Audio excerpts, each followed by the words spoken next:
Welcome to the Online Success Journey podcast, your opportunity to discover and learn from entrepreneurs like yourself. This is not your typical podcast, but a place where you can get the real story and find out how real people encounter speed bumps and detours, but journey through to find success. Now here's your host for the Online Success Journey podcast, Patience. Hello everyone and welcome Online Success Journey. This is episode 48. Are you ready to join the clan? Today we have Tom Schwab. Tom is the founder of Interview Valet, the concierge level booking service, and the author of Connect, Grow Your Business as a podcast guest and creator of the Connect online courses. Hello, Tom. Patience, I am thrilled to be here. Wow, we couldn't be much happier to have you here. I know the clan is anxious to hear your story. So let's get started with the basics. Can you tell my clan a little bit about your background, about what you did before you started your online business? Take us right up to the last job or business before you are online. Well, I'm going to start even before that. I always say that my first job out of college was running nuclear power plants. I was an engineer in the Navy, and I've run nuclear power plants and I've run online businesses. And one of them was easy because it came with an instruction manual. But with the online business, it's new territory, always looking for ways to grow that. And I had done my work both in the Navy, then working for a Fortune 500 company, then doing a bricks and mortar here in Michigan. And I just looked at all the opportunity that there was with online business, that you could use the tools, that you didn't have to go through gatekeepers anymore. You could really connect with your ideal listeners, your ideal customers. And that's really what got us into the online business, just trying to expand it and serve people better and more people through the internet. Wow, that's a great background, Tom. What is the most dangerous belief an online entrepreneur can have? That it's an overnight success, or that you can get the same success as someone else by just copying what they did. You know, there's an old line that says that you have to work for years every day to be considered an overnight success. And I think a lot of people look and just see the success that someone has, and they don't see the hard work that goes into it. The other thing is hearing somebody else's story and saying, okay, if I do that exact same thing, it will work for me. And often it might have worked a couple of years ago for a different market. So let me give you an example. When I first built my online business, we did it with content and mostly with blogs. 5 or 6 years ago, everybody was reading blogs, they were sharing blogs, and that really doesn't happen right now. I think today, if you tried building your business with the same strategy we used 5 or 6 years ago, you would be very frustrated with it. But I think if you understood the principles that we were trying to do, you could use that anytime, whether it's today or 10 years from now. And that's one of the things we found, is that content is what drives the fuel for our online engines. And now 5 years ago, that content used to be blogs. But now nobody's really reading or sharing blogs. What they are is they're listening and sharing and talking about podcasts. So we're using those same principles of providing great content to get the message out. So I always tell people that, Esther, listen for the underlying thoughts or the strategies. If somebody just tells you this worked for me, it's almost like a grocery store of me telling you what the shortest line was yesterday. It's interesting, but it doesn't help me. So make sure that you understand why it worked, how you can make it work for your audience, and not just try copying blindly of something someone else did. How do you decide which path to follow online? Because nowadays, social media, marketing, products, they are everywhere. How do we decide? I always say that I am not the smartest person in the world, but I know my customers are. My customers are the experts. So with that, I follow what my customers are doing. And they tell us every day what they love and what they loathe. So you can tell really quickly that if you are on a social media and none of your customers are there, they're telling you, no, we don't like this platform. They could be a different uh, age or demographic. For example, Snapchat right now is all the rage, but that's only the rage if you're really, I think it's from 12 to about 30. If your customers are older than that, they're not on Snapchat yet. Flip side is that Facebook used to be great for the younger people, and now that all the older people have gotten on it, they've left it. So you really have to know where your market is, and I think it's so important to really focus down and target. You can't be at all places at all times. I mean, it's just impossible, and you shouldn't be there. You should only be there doing the things that your customers love. And really, you get the feedback on that all the time. So, if you put a post up and people like it and share it, they're telling you, hey, this was really good. If it gets no response, then they're also telling you, no, you shouldn't do more of this. And it's even like going on podcasts right now. There's 186,000 podcasts out there currently. And it's very easy to get on any podcast, but you don't want to get on any podcast. You want to get on the ones that your ideal clients, those people that you could serve well, are listening to. So from that standpoint, really targeting and always putting yourself in the shoes of your client or your ideal customer and saying, where are they? How can I help them? And really focusing on them. Okay. Let's put man aside. How do you know you are successful? When you're serving people, I mean, success is one of those things that if you just judge it by money, you'll never consider yourself successful, right? Because there's always going to be somebody with more money than you. You can always make more money. And so with that, are you going to say, well, I'm not successful yet because I haven't hit this dollar amount? The flip side too is that you could be doing all the right things, the right work, and not have seen that money yet. So for me, success is impacting people, starting that engagement, starting that feedback.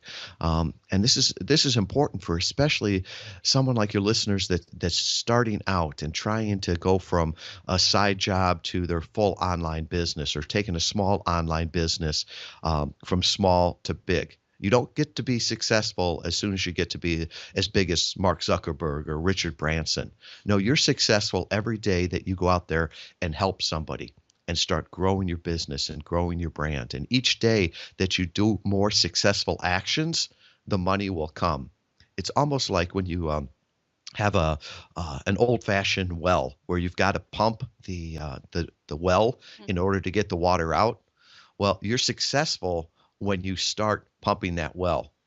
And do you know how hard it is to pump a well? But the thing is that you don't know. Sometimes if it's a shallow well, it may be just a few pumps that you have to do it. Other times you could be pumping the well 100 times before you get it out. But the thing is that if you just judge it by the water that comes out, the results, the money, the sales, whatever it is, you'll think that what I'm doing is not working. The flip side is that if you keep doing that, all of a sudden that water, that money starts to flow. And a lot of times people will go for a short time. They don't think they have success and they stop and they have no idea how close they were to it. And a lot of times you can just judge that by the feedback you get from people, the comments that they're making, the traffic you get back to your page, things like that. Because if that stuff starts to happen and you serve them well, the money will be the offshoot of that. So I always say focus on the sales actions, not the sales. Okay, right. Tom, you have an MBA in marketing, but you have a clear and easy definition of what marketing is, or was, or always be. Can you please share? I spent way too many years and way too many tens of thousands of dollars studying marketing.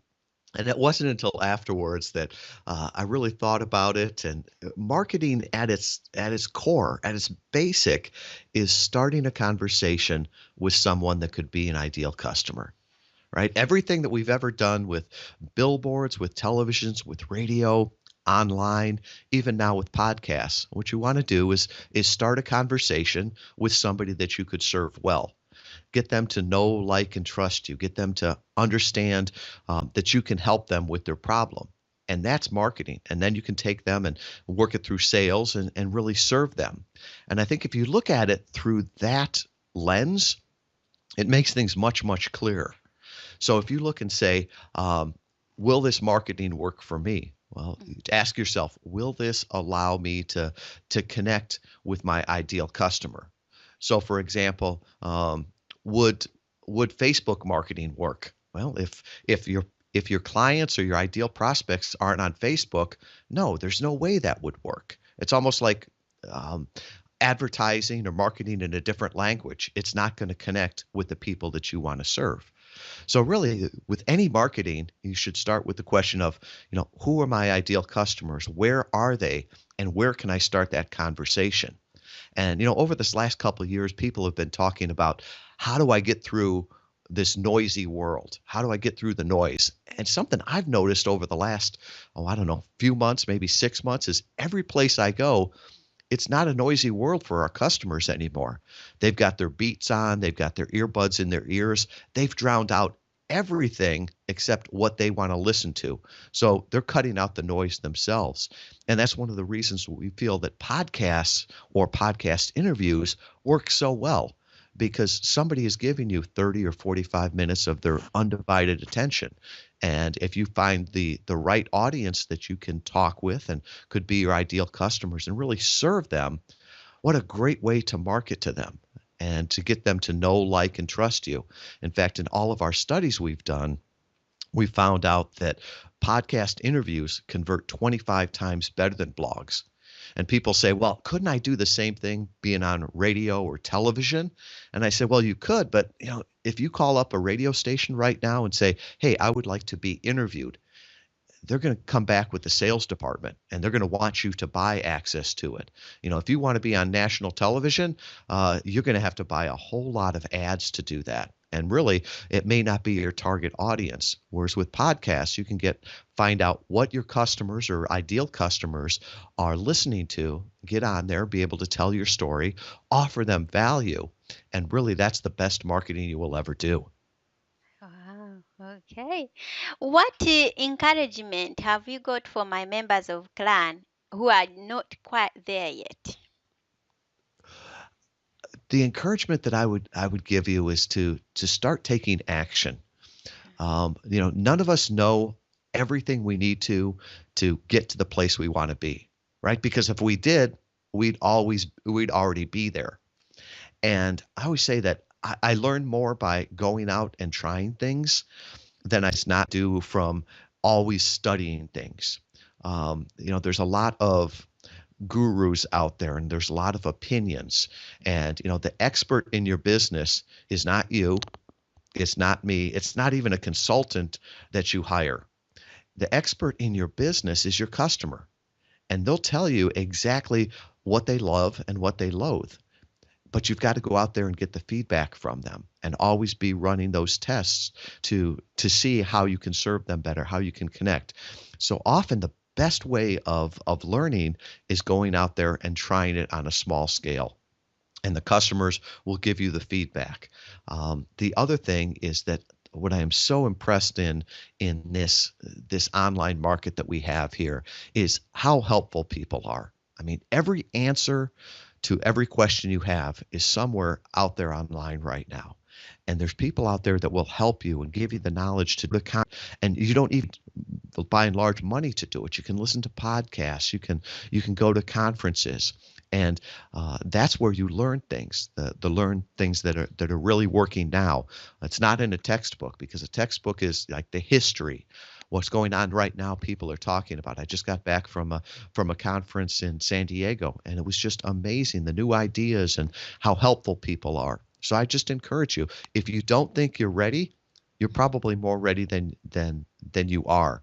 And so start trying some things out there, learn.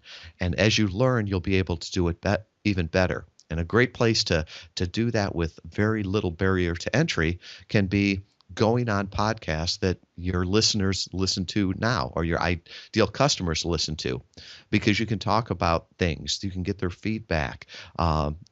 Often it's the podcast host is very similar to their guests. So they're going to be asking you the same questions that your ideal customers would. So getting yourself out there in the discussion will really help your marketing, your business. It'll help you understand your customers better.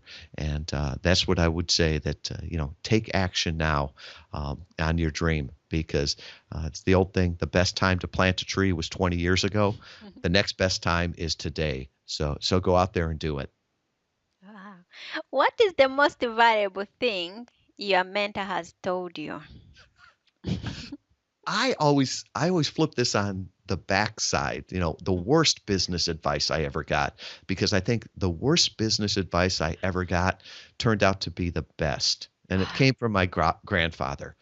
I love my grandfather dearly. He was an old Irishman, grew up in a small town, and he was a mechanic there. And one time he told me, always choose carefully who you drink with, because you can't choose who you work with. And for him, that was true. He had a limited number of customers right there in his town, and everybody had to be his customer. But for us patients, I think it is so different. I mean, we've got access to all of these people that I think we need to be very, very careful of who we choose to work with, because we have an opportunity now like no other generation has had, that you can connect with those people that thrill you to work with, that you just love as dream customers, and also that you can do your best work for. And, like I said, there's 200,000 podcasts out there. You don't need to be on every one. Just find the ones that your customers are on. So I think, we talk about niching down on a market or niching down on a product. Just find out those people that you want to work with. You want to be involved in their community. You want to help them solve their problems. Focus on those. Focus and refocus and target it, as opposed to just trying to talk to everybody. So I always look back at that as the worst advice I ever got, and also the best advice I ever got. Choose your customers carefully. Okay. What is the most valuable thing you ever given away? I think I give away everything. Uh-huh. And as far as, I guess the value comes from whoever gets it. And I think that's one of the things that we underestimate here, is that all of us know a little piece of something. Even the smartest person in the world probably knows a fraction of 1% of all the information out there.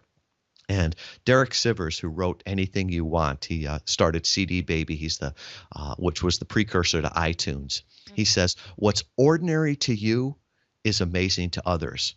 So I'm always amazed that when someone shares something that's ordinary to them, it becomes so valuable to other people. So the story that you have to share is ordinary to you, but it's amazing to someone else. And that could be the thing that changes their life and is the most valuable thing to them.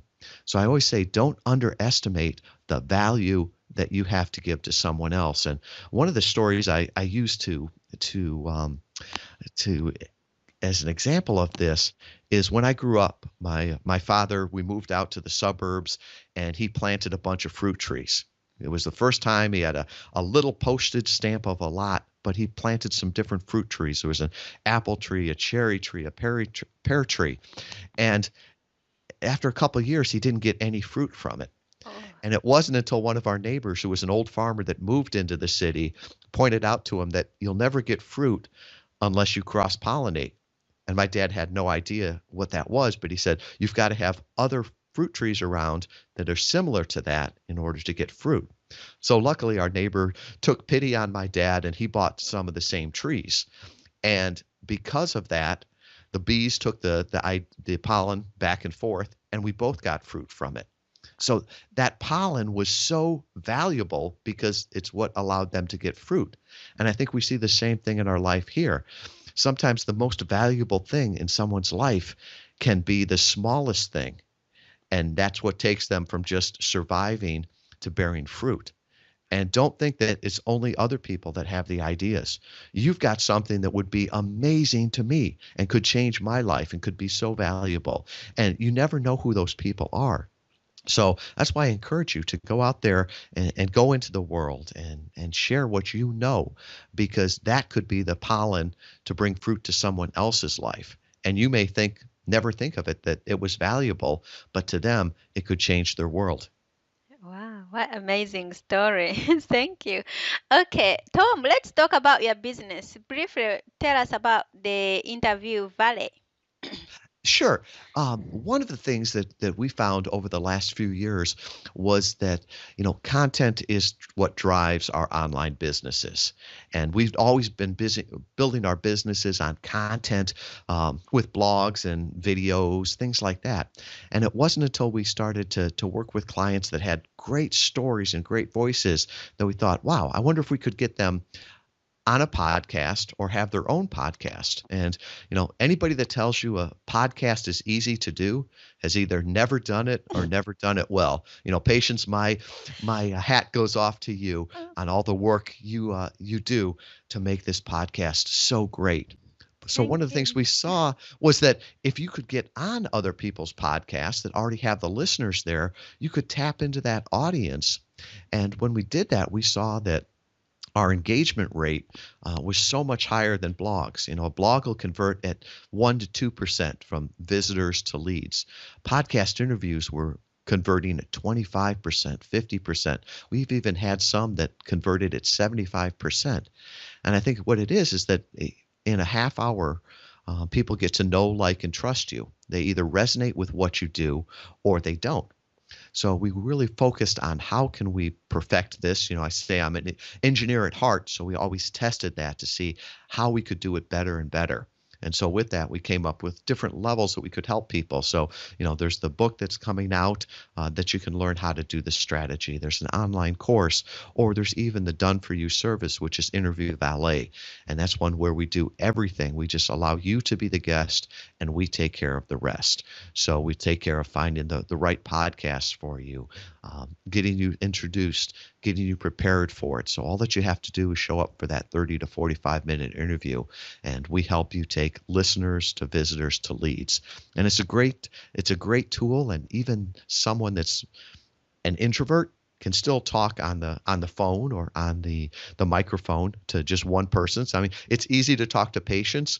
It may not be easy to stand up and talk to the tens of thousands of listeners. I'd be intimidated to do that, but doing it over a podcast is a great way to do it. And it's so much richer than just a blog or an email, and it's a lot of fun because you get to meet such great people doing it also. Okay. So where do we find all this amazing stuff? All right. Well, anything that we talked about here, you can go back over to interviewvalet.com/online success. And we've got all kinds of resources there. There's a 30-minute training that shows you how to be a great podcast guest, how to grow your business, talking directly to your ideal customers. There's a link to the book there.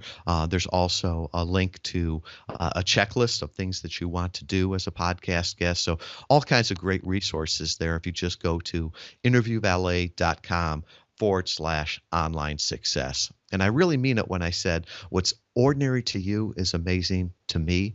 So definitely connect. And I'd love to see how we could work together, how you could connect with your ideal customers, talking directly to them, not cutting through the noise, but getting right into their ears. So they invite you in to hear your story. Wow. So, clan, there will be more from Tom in a moment. If you are finding Tom's journey interesting and you are ready to hear more, come and listen to the full version of the interview at onlinesuccessjourney.com. If you are on Online Success Journey already, click on part 2 of Tom's journey and you'll get even more great tips to help you with your own business. And don't forget you can access all other Online Success Journey interview podcasts on the site as well. So check out Tom's program and all the great information and the book upcoming. You'll get all that at the www.interviewvelvet.com, which is VALET.com /. you'll get more from Tom and his team, and you'll be to the next level. That's a wrap, clan. Remember, success is a journey. Patience and Tom, join us in part 2 at onlinesuccessjourney.com. This is not the end of the journey. We hope you've enjoyed listening to part 1 and want to be sure you know there is a second part to this and every journey podcast at onlinesuccessjourney.com, filled with even more success tips, uplifting stories, and even a bit of fun. There are dozens of episodes only available to the members of the Online Success Journey clan. Check out the website and click on Join the Clan for more information. Patience would like to thank you for listening to this podcast, and she has a free audio gift for you at her website. Go to onlinesuccessjourney.com for instant access to this gift. Of course, you know that listening to the journeys of others helps each of us chart our own path. So make sure you're subscribed to be notified as each new interview is posted. There are so many ways to stay connected to the Online Success Journey and to listen in. And if you're enjoying the podcast, we appreciate your help in telling others.